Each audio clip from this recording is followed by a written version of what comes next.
Welcome to the Rim Break Rodeo. We hope this video helps. In this video, I will show you how to change the battery in your Buick Enclave key fob. First, you'll need a small flathead screwdriver and a new CR 2032 coin cell battery. It's a common battery type, easily found at most stores.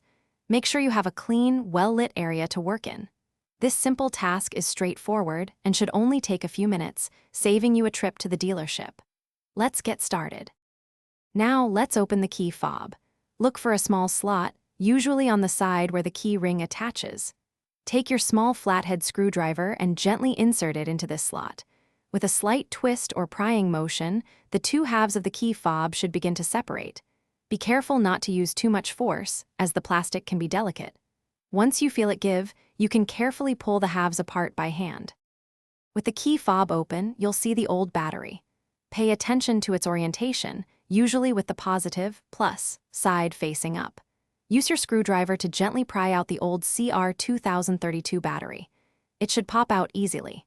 Now, take your new CR 2032 battery and insert it into the compartment, ensuring the positive side is facing the same direction as the old one. This ensures proper contact and function. Finally, it's time to reassemble your key fob. Carefully align the two halves of the casing and press them firmly together until you hear a click, indicating they are securely fastened. Once reassembled, test all the buttons on your key fob to ensure they are functioning properly.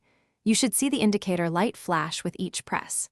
For other great deals, including the Shark AI Ultra Robot Vacuum, check the link in the description below.